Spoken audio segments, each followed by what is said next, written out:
हाँ तो मेरे प्यारे दोस्तों, आज मैं कोई लेक्चर लेकर के नहीं आया हूं, बल्कि मैं आज कुछ ऐसे टिप्स को शेयर करूंगा जो आपके एग्जाम के लिए बहुत ही फायदे होने वाले हैं। तो दोस्त, जैसा कि आपको मालूम है कि इंटरमीडिएट का एग्जाम आपका 9 दिसंबर से स्टार्ट होनी है और 10th का एग्जाम जो है वो 7 दिसंबर से स्टार्ट होने वाली है। हाँ जी, झारखंड बोर्ड का हम बात कर रहे हैं। फिलहाल अभी जो है कोई शेड्यूल तैयार नहीं हुआ है, कोई डेट शीट नहीं आया है। बात करूंगा कि आपको किस तरह से जो है आप 10 दिन के अंदर जो है वो बढ़िया से प्रिपरेशन कर सकते हैं आप अपने फाइनल यानी टर्म 1 के एग्जाम को, है ना। तो मैं कुछ टिप्स को शेयर करूंगा। मैं इसके अनुसार से अगर आप वो फॉलो करते हैं तो श्योर है कि 40 में 35 प्लस मार्क्स आ ही जाएंगे आपके, चाहे वो कोई भी सब्जेक्ट्स हो, मैथ्स हो, साइंस हो, इंग्लिश हो, इवन 12th वाले मैथ्स हो, फिजिक्स हो, केमिस्ट्री हो, बायो हो, कोई भी सब्जेक्ट्स हो।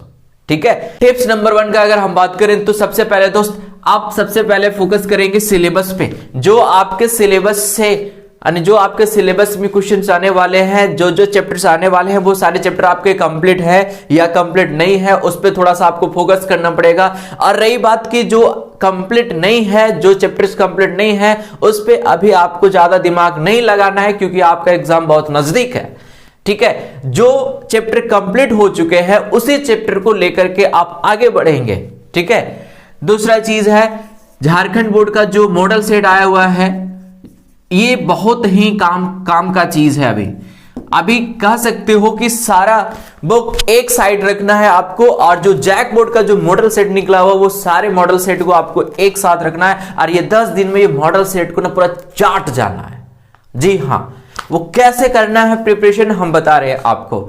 सबसे पहले अगर हम बात करें कोई भी सब्जेक्ट्स का, अगर हम मैथ्स का ही अगर बात करते हैं तो मैथ्स में जितने भी फर्स्ट टर्म के अनुसार से जितने भी चैप्टर आपको पूछे जाएंगे वो सारे चैप्टर को क्या करना है, एक एक बार आप एनसीईआरटी से पहले क्या करिएगा, आप रिपीट कर लीजिएगा, यानी कि कंप्लीट कर लीजिएगा पहले। ठीक है। अब वो कंप्लीट आपको एनसीईआरटी से पहले करना है, समझ में आ रहा है ना। यानी पहले आपको एनसीईआरटी को उठाना है, जो आपका चैप्टर पूछे जाएंगे वो सारे चैप्टर को वो कंप्लीट पहले करना है आपको। ठीक है।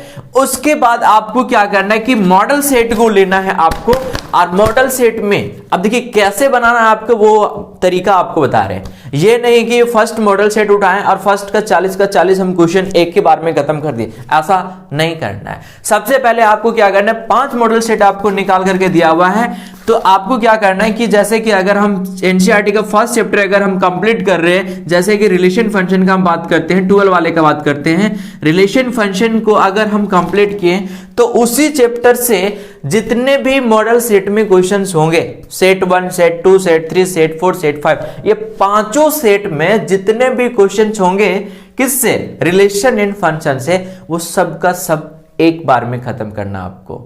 ठीक है। ये नहीं कि फर्स्ट मॉडल सेट है उसको कंप्लीट किया, ऐसे नहीं कंप्लीट करना आपको, पहले चैप्टर वाइज कंप्लीट करेंगे आप जी। अगर आपको 35 प्लस स्कोर करना है, बात कर रहे हैं हम 40 मार्क्स का एग्जाम होगा आपका फर्स्ट टर्म का।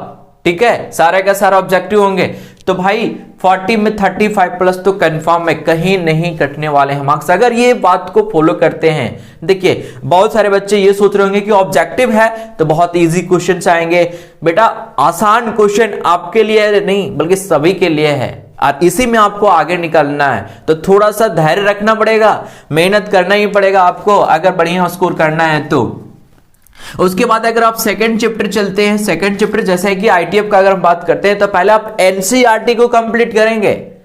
ठीक है। उसके बाद जो है सेट का जितना भी क्वेश्चन होगा, पांचों सेट से जितना भी क्वेश्चन पूछा जाएगा आईटीएफ का, वो सारे का सारे क्वेश्चन को आप प्रैक्टिस करेंगे। यानी कहने का मतलब आप समझ रहे हैं ना, मेरा कहने का तरीका क्या है, मेरा कहने का मतलब क्या है, ये आप जान रहे हैं ना।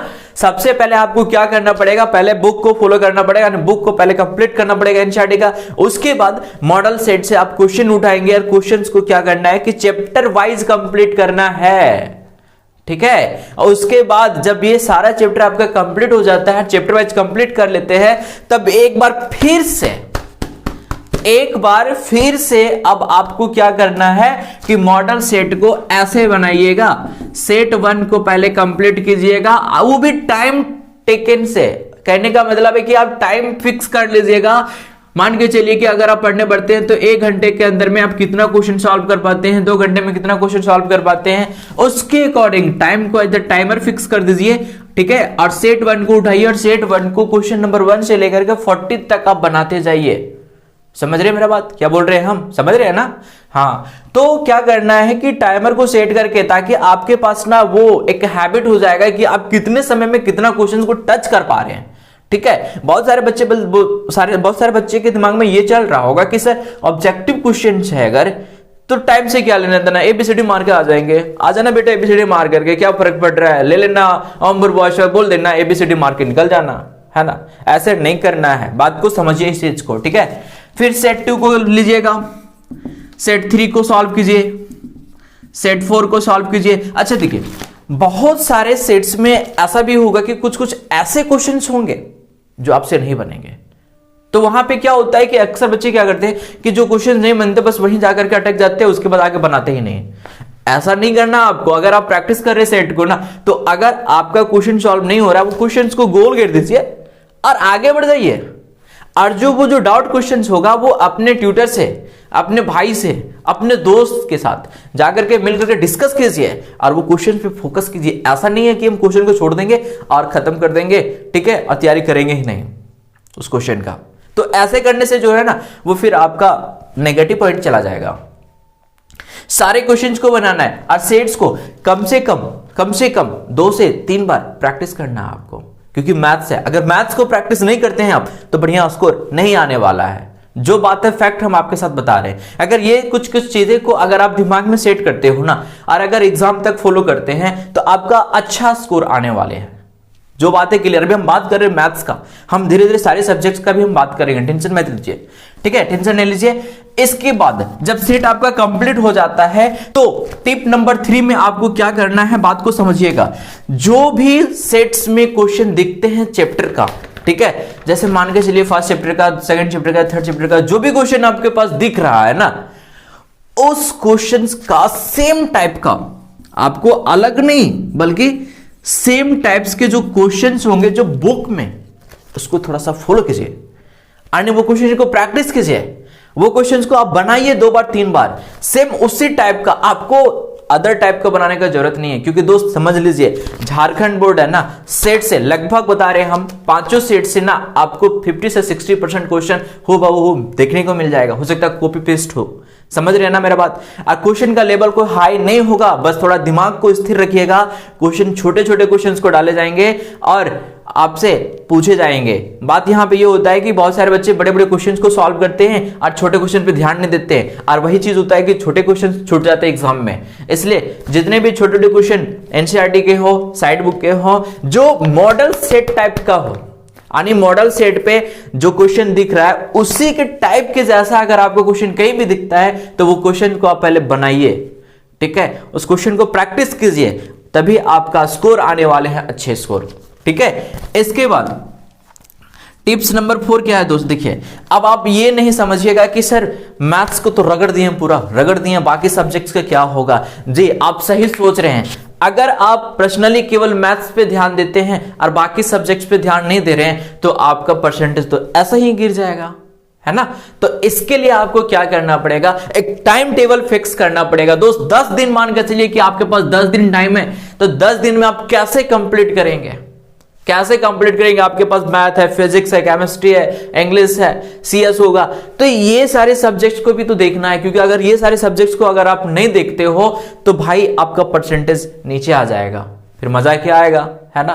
तो इसके लिए आपको क्या करनी है कि आप टाइम टेबल ऐसा सेट करिए और ऐसा फिक्स कीजिए कि मैथ्स में इतना घंटे देना समय, ठीक है, फिजिक्स में इतने घंटे समय देना है, केमिस्ट्री में इतने घंटे समय देना है, इंग्लिश में इतने घंटे देना है। वो आप एक शेड्यूल तैयार कर लीजिए अपने को कि आप कैसे पढ़ते हैं, ठीक है। लेकिन हाँ भाई, पहले जो 1 घंटा 2 घंटा पढ़ता था ना, या 3 घंटा पढ़ता था ना, वो आप सुधार जाओ। क्योंकि अगर आप पहले जैसा 1 घंटा 2 घंटा 3 घंटा अगर पढ़ते हो, तो आप कहीं का नहीं होगे, ये कहीं का नहीं रहोगे, ये जान लेना। क्योंकि अब आपको 8 से 10 घंटा, कम से कम मिनिमम 8 घंटा, मैक्सिमम 10 घंटा आपको पढ़ना ही पड़ेगा, आपको समय देना ही पड़ेगा। अगर 8 घंटे से 10 घंटे आप टाइम नहीं देते हैं, तो भाई हर यानी सारे सब्जेक्ट्स को आप कवर नहीं कर पाओगे, ठीक है।